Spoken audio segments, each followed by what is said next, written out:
My parents threw a party of me moving out and didn't even invite me, declaring it the start of their happy life of freedom. I, 25F, couldn't believe what I was seeing on social media. There, plastered all over my parents' profiles, were photos of a lavish party they'd thrown at our family home. The banner in the background read, "Freedom at last," with champagne glasses raised high. It took me a moment to realize what I was looking at. They were celebrating me moving out. The shock hit me like a bucket of ice water. I'd only moved into my new apartment last week, after months of planning and saving. It was supposed to be an exciting milestone, a step towards independence. Instead, it felt like I was being erased from my family's life.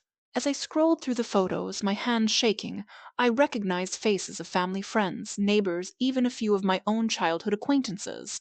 Everyone seemed to be having a grand time, toasting to my parents' newfound freedom. There wasn't a single picture of me. I tried calling my mom, but it went straight to voicemail. Same with my dad. My younger sister, 22F, finally picked up on the third ring. "Oh, hey," she said, sounding guilty. "I guess you saw the posts?" "What the hell is going on?" I demanded, my voice cracking. Why wasn't I invited to my own going-away party? There was a long pause before she answered. "It wasn't exactly a going-away party for you. Mom and Dad called it their empty nest celebration. They said it was adults only." My mind reeled.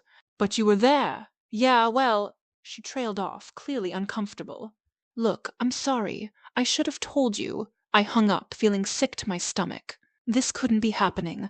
My parents and I had always been close, or so I thought. Sure, there had been some tension when I announced I was moving out.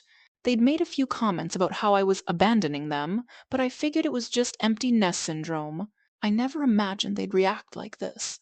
Desperate for answers, I drove to my childhood home. As I pulled up, I could see the remnants of the party scattered across the front lawn. Deflated balloons, empty wine bottles, a crumpled banner that read, "Our new chapter begins." I rang the doorbell, my heart pounding. My mother answered, her eyes widening in surprise. "Oh, what are you doing here?" "I saw the pictures," I said, fighting to keep my voice steady. "How could you throw a party celebrating me leaving and not even invite me?" She had the decency to look embarrassed, but there was a defiant set to her jaw. "It wasn't about you, sweetie. It was about us starting our new life." My father appeared behind her, looking uncomfortable but not apologetic. "We've put our lives on hold for you for 25 years. Is it so wrong to want to celebrate having our freedom back?" I felt like I'd been slapped. "Freedom? I'm your daughter, not your prisoner." They exchanged a look I couldn't quite interpret. My mother sighed. "We love you, but it's time for us to focus on ourselves. We thought it would be easier this way." "Easier for who?" I shot back. "Do you have any idea how this makes me feel?" My father shrugged. "You're an adult now. You need to learn to handle your emotions without expecting us to manage them for you." I stood there, stunned into silence. These people in front of me, they didn't sound like the loving parents I thought I knew. Had they always felt this way? Had I been blind to their resentment all these years? As the silence stretched on, I realized I wasn't going to get the answers or apology I'd hoped for. With a heavy heart, I turned and walked away, ignoring their half-hearted calls to come back and talk. Over the next few weeks, I threw myself into settling into my new apartment, trying to distract myself from the pain. My phone buzzed constantly with messages from extended family and friends who'd seen the party photos. Some were supportive, expressing shock at my parents' behavior. Others seemed to think I was overreacting, that it was just a bit of harmless fun. My sister tried to play peacemaker, suggesting family therapy. But every time I thought about facing my parents again, I felt sick to my stomach. How could I ever trust them again? As days turned into weeks, I found myself reflecting on my childhood, searching for signs I might have missed. Had there always been an undercurrent of resentment? Were all those family vacations and holiday celebrations just a facade? One evening, as I was unpacking yet another box, I came across an old photo album. Flipping through it, I saw countless images of family gatherings, birthdays, and milestones. In every picture, my parents were beaming with pride. It didn't match up with their recent behavior at all. Confused and conflicted, I decided to reach out to my aunt, my mother's sister. She'd always been a voice of reason in family disputes. When I explained the situation, she was silent for a long moment. "Oh, honey," she finally said, her voice heavy with sympathy. I had no idea they'd gone through with that ridiculous party. Your mom mentioned the idea to me a few weeks ago, but I told her it was a terrible plan." "But why?" I asked, fighting back tears.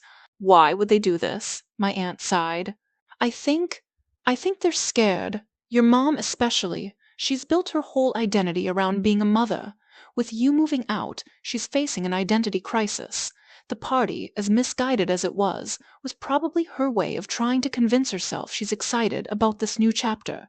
It didn't excuse their behavior, but it did help me understand it a little better.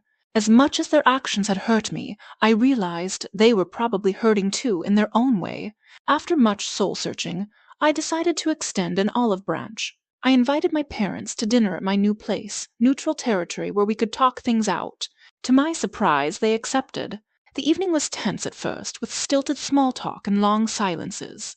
But as we ate, the walls began to crumble. My mother broke down in tears, admitting she felt lost without her role as a full-time mom.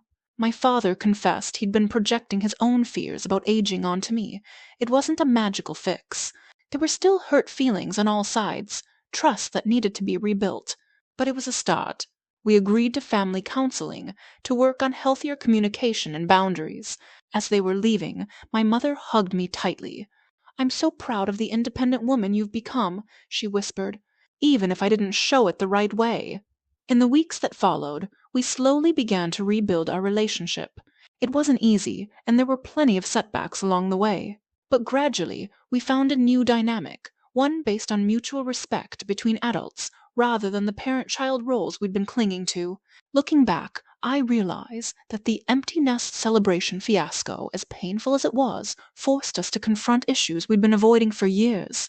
It was a wake-up call that relationships evolve, and that sometimes the most loving thing we can do is let go of old patterns and expectations. Now, a year later, I can say that my relationship with my parents is stronger than ever. We've learned to appreciate each other as individuals, not just as family roles. And while I'll never forget the hurt of that party, I'm grateful for the growth it ultimately inspired in all of us. As I sit in my apartment, looking at a recent family photo on my desk, I can't help but smile. It's not perfect, no family is.